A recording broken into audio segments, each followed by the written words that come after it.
Welcome everyone to the first of our 3 educational calls about the microbiome. One of my favorite things about doTERRA is that we are trying to change the world through our incredible products, but also through product education. Today you're going to learn about why your microbiome matters with the one and only Dr. Russ Osguthorpe, our Chief Medical Officer. This is the first of 3 calls. The second call with Dr. Brannick Riggs is going to talk about how your lifestyle and habit stacking impacts your microbiome. And the third call with Alex DeBell about how you choose the best microbiome product to support you and your family. I hope you're as excited to learn about this information as we are to share it. I'm going to turn the time over to Lauren Buch and Dr.O to start today's call. Thanks, Jared. So today we're here with the amazing Dr. Osguthorpe, our Chief Medical Officer, and he's going to take us back to school on a topic that we may think that we know a lot about, but with emerging research, he's going to tell us there's so much more. Oh, it is so good to be with all of you today. I look forward to this conversation. Thanks, Lauren. Yeah, so today we're going to talk about the microbiome. We've heard a little bit about it. Yes, and some of us may think we know a lot, but you're going to show us that there is so much more. Emerging research is telling us we have just caught a glimpse of how important this is. It's really been amazing. If you look at PubMed, over the last 20 years, the microbiome research has actually exploded with 20,000 plus articles, many articles published every single year that is expanding our understanding of the microbiome, how it impacts our health, and how it impacts everything we do to try and improve our health and wellness. Awesome. So let's just start with the basics. Sure. What is the human microbiome? The human microbiome is composed of trillions upon trillions. It's estimated over 70 trillion cells make up our human bodies, but only half of them are human. Oh my goodness. Right? The rest of them are microbes, fungi, bacteria, all the different classes of bacteria. So there are so many cells in our body. We are actually life rafts, if you think about it for a second, for tons and tons of bacteria. And they play essential roles. For most of medicine history, we've not really thought about the microbiome very much.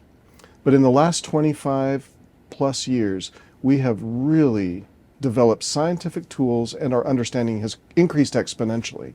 We're still really just scratching the surface of what the microbiome can do for us, however. It's really quite a remarkable, invisible organ. I think that's something that I would like everybody to understand.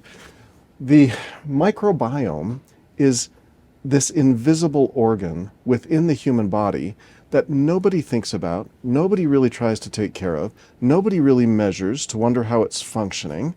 You don't go to the doctor and check your microbiome. They check your kidney function, your lung function, they check all these other organ systems, but nobody checks the health of your microbiome. And what we've learned over the last 20 years is that's been a mistake. So usually when this conversation comes up, people are really focused on gut health. And you're saying this is so much more than gut health. So much more than gut health. It's important to realize, Lauren, that our microbiome, the number of organisms that live in our gut, is huge. And it makes up the vast majority of our microbiomes on our body. But we have microbial communities all over. Every mucosal surface of our body, eyes, ears, mouth, nose, skin, urogenital tract, and of course the gut. Every single one of these plays important roles in our health and wellness, especially in things like innate immunity. We are just uncovering the importance of these different communities and how they impact our health and wellness. These microbes play such important roles that most of us don't give any thought to them whatsoever. We do all these things to prevent illness and take care of our health. But our microbiome, nobody's really checking, nobody's really watching, nobody's really trying to help it be the best it can be, and it truly is this invisible organ system that we've really ignored for the better part of medical history. And you were sharing with me the other day some amazing research on mouthwash and the oral microbiome. And could you share a little bit about that? Yeah, it's kind of tweaked me. As we've gotten really heavy into the microbiome and as we've gotten ready for convention coming up and our new launches, we have really been reading a lot around here. I've been reading more microbiome. I thought I was an expert in the microbiome, but being at doTERRA, I haven't read that literature as expertly as I would have if I'd been working in infectious diseases my whole career. And some of the brand new literature coming out about the microbiome, especially our oral microbiome, is fascinating. So for instance, we have within our mouth this large microbial community that nobody really knows what it does. We've learned about dental health a little bit, but it's been fascinating to learn that if you use mouthwash, that you have problems with sugar metabolism. A 4.5-fold increase in sugar metabolism issues for people who use mouthwash. That to me was astounding. I had no idea, but this is kind of what I'm talking about. So when you think about the gut and the microbiome, or you think about the mouth and how it affects other organ systems in the body, who would have thought that there's a gut-brain interface, or that there's a way that by altering your microbiome in your mouth, disrupting it with mouthwash, that it would impact the way we metabolize carbohydrates and sugar? Who would have thought that a simple little microbe and its metabolites, the way that it's living, impacts the way that we live? This is what I mean by an invisible organ. Which is really cool, because I think most of the conversation, especially as an infectious disease doctor, we're always looking at how can we get rid of bacteria and viruses. Yeah. And now, could you tell us a little bit how they're actually beneficial? Because it is kind of like a mind shift for a lot of people to be like, I've been trying my whole life to eliminate as much as possible, and now you're telling me that might be damaging and that these are actually doing something good for me. So what are some of the benefits of our microbiome? Oh, well, I mentioned earlier the innate immunity idea. So I like to think about it like a garden, right? Your microbiomes all over your body are like a garden. And if you take care of them, they'll take care of you, okay? So what that really means is that pathogens or problematic microorganisms, the ones we don't want, have trouble colonizing and infecting us if our good bacteria, our microbiome bacteria, are filling up all the rooms at the inn. And there's no room for a pathogen to land, colonize, and infect. And that's just one. There are, like I was mentioning earlier, there's impacts on the gut-brain interface. There's effects on how it affects our hormones, how it affects our appetites, how it affects our sugar metabolism, our skin. But suffice it to say, if we take care of and try and help our microbiome do its intended job better, we will be more healthy. I love that. So the garden analogy is super powerful. And you mentioned if we take care of the garden, we have a higher yield, right? We have a healthier garden. So what are some things people could start doing today that would really create a healthy microbiome, really support the microbiome that they have existing? Okay, thank you for asking. This research has been really well worked out.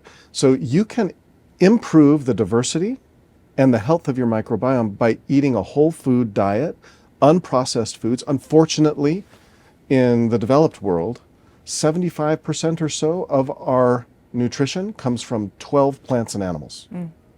That's an astounding thing. Yeah. And so as we age, because of that fact, our microbiome diversity just shrinks. So if you want your diversity to improve, eat whole foods, eat unprocessed foods, get good rest, get good exercise. Sound familiar? I mean, I've been saying this for how long? But if you do these things, all sorts of health benefits are realized, not just around metabolism, but around your microbiome. And your microbiome affects your metabolism. So you truly are biohacking or biostacking. You're stacking your hacks when you are doing these things. Yeah. So I don't know how better to say this, but you've got to be intentional and you've got to be consistent if you want your microbiome to be healthy. The other thing that you can do is you can take a probiotic that contains both prebiotics, postbiotics, that will help your microbiome be more healthy. It's kind of like watering that garden every day. If you water it every day, those fruits and vegetables you want to grow, and the weeds don't. The pathogens don't. There's no room at the inn for bad things to show up if you take care of, water, mulch, aerate your garden. I love it. So you made 3 key points that I want to focus in on. One is our microbiome as we age. Oh, Diversity the goes diversity decreases. So as we age, what happens? We've measured this. We've looked at young adults to older adults, and the number of species and the diverse way that these are ratioed against one another, they just decrease over time. So it's one of the effects that we think is probably linked to aging, although we haven't found the direct link. I like to think about the microbiome's effect on our body, all of which is indirect, not direct. Awesome. And then you mentioned diversity. It's incredibly important. This is part of the crowding out Yeah, it's exactly part of why we have to have this diverse microbiome. Is if you have, well, diversity is the spice of life, and it's the same thing with our microbiome. If you have monoculture or just one thing, you're susceptible to that one thing's weakness. But if you have a large group of diverse, healthy microbiome bacteria and fungi in and on your bodies, you can handle lots of different kinds of challenges. Very cool. So on August 8th, Dr. Riggs and I are going to chat through the wellness pyramid and how Yeah. lifestyle factors come into play, impacting the diversity and health of our microbiome. That is going to be a fascinating conversation, one you will not want to miss. I will not be missing it. I will be in the background laughing at Brannick and making fun of him as we go. We're going to see that interaction. It's going to be a blast. Yeah. But then the third thing that you mentioned was we could be taking something on a daily basis. Uh-huh. And how could we do that? So you've heard me say this before, but when we want to take care of our health, we have to be intentional and consistent. So when we talk about taking care of our microbiomes, we're talking about sleep, exercise, whole foods, non-processed foods, and probiotics. Every day. Mm-hmm. Every day. This isn't something you get to just sort of say, well, I'll try it. It's Tuesday. No, it's got to happen every day. Otherwise, you're not realizing but a tiniest of fraction of the health and benefit available to you by taking care of your microbiome. And we have an amazing product that you could be taking on a daily basis, right? Our PB Assist and our PB Assist Junior for our kids. Absolutely. And at convention, you're going to hear so much more about this. Like, this is why we're having this conversation, is to get people educated and excited about what's coming. We're very excited about convention to share with you how we've improved and expanded upon these principles to make our lives better. This kind of product is like cool water on a hot sunny day. It's just going to create all sorts of growth, biodiversity, and health in those who use them intentionally and daily. I love that. And I believe that Jared has an amazing announcement for you guys. So thank you, Dr. O, for joining me today, for sharing all your wealth of knowledge. Hopefully you guys are super intrigued and realize that there is so much more to learn about this. Hopefully you'll join us at convention so Dr. Osgothorpe and more can really dive into this. I know there's so much more you're dying to say. I am. Please remember that macro changes start with the microbiome. It's just that simple. Very cool. So join us at convention, but I believe that Jared has an amazing announcement for you guys right now. So I'm going to pass it back to Jared. That's right, Lauren. And thank you and Dr. O for sharing with us your knowledge about the microbiome and how it is more than just our gut health, that it impacts all of our body systems. Our entire well-being is dependent on our microbiome. You know, as we continue to age, that microbiome changes. As we have lifestyle choices that may not be the best lifestyle choices, it's impacted. So the best thing that we can do, and I love learning this from you, is PB Assist, PB Assist Junior. They're incredible products, some of our most popular that we have out there, some of the most reordered products that we have. And today, Lauren said we had a surprise, and I do. I've got a great one for you. Starting tomorrow, 25th of July through the 27th, we have a BOGO on PB Assist Plus. That's right, buy one PB Assist Plus, get one free. Look out for that tomorrow, 25th of July through the 27th. Thank you for being here today, and we'll see you on the 8th of August at 3 p.m. Mountain Time for our next educational call. Until then, bye-bye.